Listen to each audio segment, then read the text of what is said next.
ପାଞ୍ଚ ଲକ୍ଷ ଟଙ୍କାର ଅଳଙ୍କାର ସହ ଚୋରକୁ ଗିରଫ କଲା ପାରଳା ପୋଲିସ। ଗଜପତି ଜିଲ୍ଲା ପାଳାଖେମୁଣ୍ଡି ପୋଲିସକୁ ମିଳିଛି ବଡ଼ ସଫଳତା।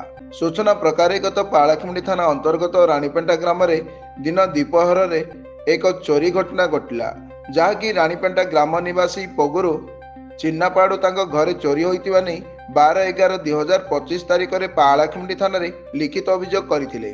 ଏହି ଅଭିଯୋଗକୁ ଭିତ୍ତି କରି ପୋଲିସ ପକ୍ଷରୁ ସମସ୍ତ ସିସିଟିଭି ଫୁଟେଜ ସହ ତଦନ୍ତ ଜାରି ରଖିଥିଲେ।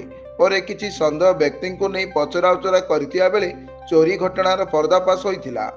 ସୂଚନା ଅନୁଯାୟୀ ଉପରଲିଖିତ ତାରିଖ ଦିନ ଦ୍ୱିପ୍ରହରରେ କିଛି ଅଜଣା ବ୍ୟକ୍ତି ତାଙ୍କ ଘରକୁ ଆସି ଆଲମିରାର ତାଲା ଭାଙ୍ଗି 2 ତୋଳା ସୁନା ଗହଣା, 50 ତୋଳାରୁ ଅଧିକ ରୂପା ଗହଣା ସହ 25,000 ଟଙ୍କା ଚୋରି କରି ନେଇଥିଲେ। ଏହାକୁ ନେଇ ପାଳାଖେମୁଣ୍ଡି ଥାନା କେସ୍ ନମ୍ବର 361/225 ଅଣ୍ଡର ସେକ୍ସନ 331(3)(380 BNSରେ ମାମଲା ରୁଜୁ କରାଯାଇ ତଦନ୍ତ ଆରମ୍ଭ କରାଯାଇଥିଲା। ଏହି ତଦନ୍ତ ପରେ ଗୋରିଲା ଲକ୍ଷ୍ମୀନାରାୟଣ ରାଓ, ଦାନାନା ଗଣେଶ, ମେସାଲା ବିବେକ, କିରଣ ଦାବଲଙ୍କୁ ଗିରଫ କରି କୋର୍ଟ ଚାଲାଣ କରିଥିବା ପାଳାଖେମୁଣ୍ଡି ଆଦର୍ଶ ଥାନା ପକ୍ଷରୁ କୁହାଯାଇଛି।